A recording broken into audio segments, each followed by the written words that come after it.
All right, all right, all right. Back with another one. Oh, that was bad. All right, so today I'm going to show you a new feature that came out, right? Remember I told you before this is coming out? Well, it's here. I would never lie to you, right? Here it is. It's scheduling breakout rooms ahead of time. Now, here's the thing. There are a few caveats to this. I don't know if that's the right word, but that's what I'm using. You're not going to be able to have the same Google Meet link that you have in your classroom if you use it with your kids. That's one thing that I hope they will change. Hopefully they will, okay? So this is obviously going to be a separate link, but you could always post that link in the chat room if you want to use this feature. You're obviously not going to use it every day, so it's okay. So the second thing is when you add the people, there's a few steps that you need to do. So all in all, just watch the video. If this is something you want to use, cool. If not, I'm just showing you another tool, okay? So here's the basic concept to it, okay? First things first. You're going to go to your calendar, okay? First step, go to your calendar. You're going to click on a date and a time. I'm just going to name this test, okay? Name it. And then I would click down here at more options, right? Because it'll give you a fuller view of what you need to do. All right? Next, I would uncheck invite others and see guest lists, right? You want to make this as private as possible. You don't want your kids inviting other people, okay? Then what you're going to do is you're going to add guests. Now, here's where that caveat comes in place. If you're using this with your colleagues or people outside the district, right, you could just add their emails in one at a time. Like, so say I want to add myself, right? Bam, I could do that. And I would just keep going. But a lot of you might use this with your classrooms, right? So how do you get a list of all your kids' emails? Because remember, you can't just type in your classroom right here, right? My classroom is called test.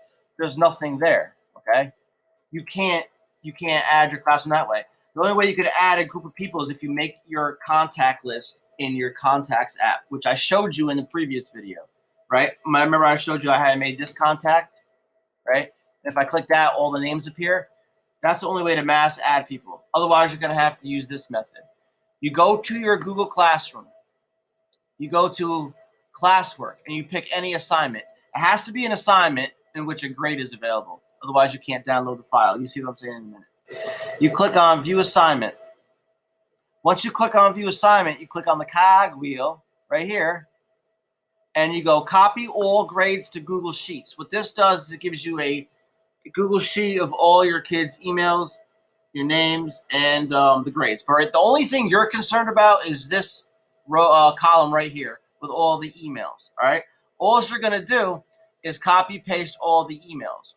Obviously, there's only one here, but if there was more, you would just highlight all of them, right-click, copy, and then you would just paste it back into here, okay? Paste it right there, okay? What also I would do is I would rename this. I would name it Roster for Test Class, right? And I can't spell. Still can't spell. ROS, all right?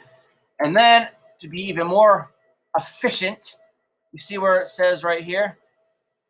Move that to a sock drawer, right? A sock drawer. Remember, I always say that. That way, when you do this again, you know where your roster is. Makes sense, I know. So then you could also copy this to a different day too. You know, the main thing is getting your list of kids down packed so you don't have to write everyone's email name in, okay? I'm just going to add in a person right here just for the testing purposes, okay? Our famous librarian at NFA Maine. Okay, so there you go. So I have the two people that I want in my list. Okay, I've unchecked all of this. Last step is to hit Add Google Meet Conferencing. Once you do that, you click on this cog wheel right here. Okay, and now that's going to give you a couple options. First option is host controls. Always turn this off because you don't want kids joining without you. Got it? All right, that's very important. Second thing.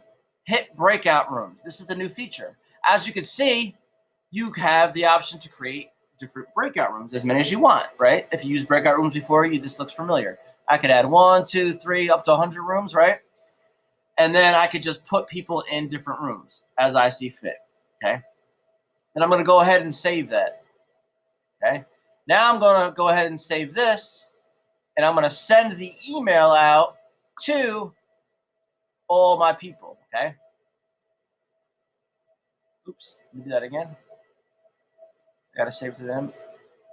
The last thing is obviously make sure that this, when you make this, it actually has the right date and time. Just that's the simple part. Now, what's going to happen is this. On the day of the scheduling of the breakout meet, you're going to have to go to the actual Google Meet in your calendar, okay? And the thing with this is this.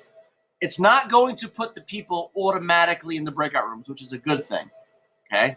But what it does is it automatically rosters the Google Meet breakout room section, so that when it's time to actually put the people in the Google Meet, you don't have to shuffle around in the Google Meet. You already did that ahead of time, okay? So once you send the invite out, then you just have to wait for the people to actually join it. To go ahead and admit her, okay? And then the other person wants to go. She says hi. Say hi to everyone. All right, so now, obviously they're not in breakout rooms, correct? Yes. So you just have to click on the activities button, click breakout rooms, right? And then click set up breakout rooms. And look, voila, alakazam. They're already in the breakout rooms. There's no shuffling while you're in the breakout room. There's no wasting time doing this, okay? All right, and you could also modify this too if you wanted to. So the whole purpose of this, okay, is to have the people already rostered in the breakout rooms, so you don't have to roster them while you're on the Google Meet, okay? So the last step is you're actually going to post the link in the Google Classroom. Now, they get an email to them, but obviously you want to make things easier. You want to post the actual link to the classroom stream so that they can access it quickly. Now, listen, don't post this. Don't copy paste this link up here. Go down to where the little caret is going up, where it says the name of your classroom or the name of your meet, right? This right here, this is the link that you're going to copy paste, not this. So you're going to go back to your classroom, and then you're going to just put it right in the stream, and they're going to go there. Now, since they were already invited, they'll obviously be able to get in, okay? And they'll all be scheduled. So, as always, I know that this might have been, a lot of stuff, but, it's worth your while to listen to it and check it out and try it. Again, if you have any questions, contact me or Melissa. Thanks, and have a great day.